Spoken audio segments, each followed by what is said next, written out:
Eh ano ba yung warrant of arrest niya? Na ihahain sa kanya. Matagal na kaso na, 1992 pa. So, para sa kanya, wala lang ang isang warrant of arrest. At sa tingin ko, para sa kanya, nag-e-expire ang isang warrant of arrest. Yan ba yung gugustuhin yung maging congressman ninyo? Tagapagtanggol ng mga taong may warrant of arrest na ayaw harapin yung kaso nila. Seriously? You see this guy as your savior from what? Provincial rate. And yet, he cannot discern na dapat sumuko ang isang taong may warrant of arrest para harapin niya yung kaso niya at patunayan na wala siyang sala. Pero anong ginawa? Nagtago. Yung kaso na yun. 1992 pa yung kaso na yun. Binuhay uli ngayon lang. Malapit na kasi ang kampanyahan. Or, hindi siya binuhay ulit, pero sadyang buhay na talaga yon. It's just that, hindi lang nila alam, or dinedeny nila, kung paano gumagana ang isang warrant of arrest. Sana madiscuss ni Atty. Libayan itong topic na to, para at least maliwanagan ang tao kung ano ba talaga ang warrant of arrest or paano ito gumagana or kung may expiration ba ito katulad ng iniisip ni Eddie San Fernando, ganun. 1992 pa yung 1992 pa yung kaso na iwawaran sa kanya. Pero even though may standing warrant, ganun ba ang tamang procedure sa paghahain ng warrant of arrest? Fugitive yun, malamang. Ayaw niya nga sumuko eh. So kung ayaw niya sumuko, of course, kailangan protektahan ng mga pulis yung sarili nila because that man could be armed and dangerous. Eh kung gusto pala niya ng mapayapang handle sa kanya, sa kaso niya, ba't di siya sumuko, di ba?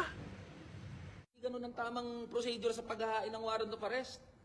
If you're arresting a person, you should identify yourself as a arresting officer, as a police officer. So, kailangan ba nila na i-identify yung mga sarili nila? Yes, of course. May mga instances na kailangan nilang magpakilala sila. Di ba? Kailangan naka-uniforme, so on and so forth. But, of course, there's always an exception. If it's a covert or strategic arrest, officers may not immediately announce themselves, especially when the suspect is known to be armed or dangerous. Boy, dating member yan ng Alex Bungkayaw Brigade. Baka nakakalimutan mo. So, anong gusto mo? Pakiusapan? Na please, sumuko ka na. Hindi ka namin sasaktan, di ba? Common sense naman dun. Wag mo naman tangahin lahat ng Pilipino. Diba? Ngayon, hindi lang nila nabulilyaso kasi ang dami ng tao nakakita eh. Ang dami ng tao nakakita, ang dami ng tao nakasubaybay. Ang ingay-ingay na rin natin sa social media. Yes, maingay lang naman kayo, pero it doesn't mean that you have a point doon sa pinag-iingay ninyo. 'Di ba? So, again, yung kwento mo halatang tinwist in favor of your narrative para pagmukain yung kaibigan mo na biktima na naman doon sa sitwasyon. 'Di ba? Napaka-common talaga na tactics niyan. Hindi lang ng mga politiko, pati may hirap. Actually, favorite nga ng Pilipino yung magpa-victim na yan eh.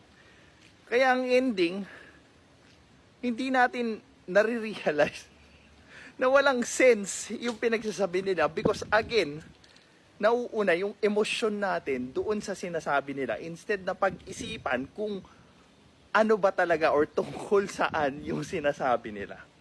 Mas scrutinize natin kung ano yung pinagsasabi nila. And ba-verify natin kung ano yung pinagsasabi nila. Yun ang nangyari mga boss. Yun ang nangyari, di ba? Here's the thing. There's your version, there's the police version, and then there's the truth. So, do not act as if you are the only source of the truth.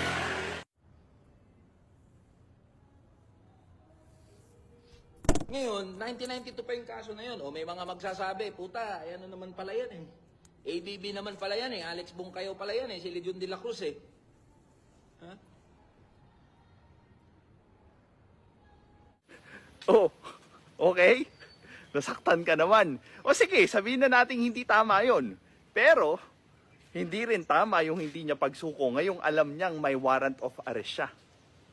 Ha? Ano? Tapos, pinagtatanggol mo pa, alam mo na ngang dapat niyang harapin yung kaso niya. So, what does that mean? Tagapagtanggol ka ng mga may warrant of arrest na ayaw sumuko? Legal na tao si Legion de la Cruz, hindi yan katulad ni no mga kung sino mang mga diyan, mga siraulo na mga What does he mean by legal na tao? Does such thing exist? Oh my gulay. Ano ba legal na tao? Baka may illegal na tao ba? Oh my gulay. Tapos ang lakas niyang tumawag ng ibang tao na siraulo. Pero ano nga ba ang isa sa major traits ng isang siraulo? They cannot discern reality and most probably they cannot use yung discernment na yun para makipag-argue ng maayos sa ibang tao. ano pinagagawa. Legal na tao si Legion, nakikipaglaban yan sa legal na pamamaraan. What's your source? You source what? Trust me, bro. Of course, sasabihin mo, legal yan. Tropa mo yan eh. Diba?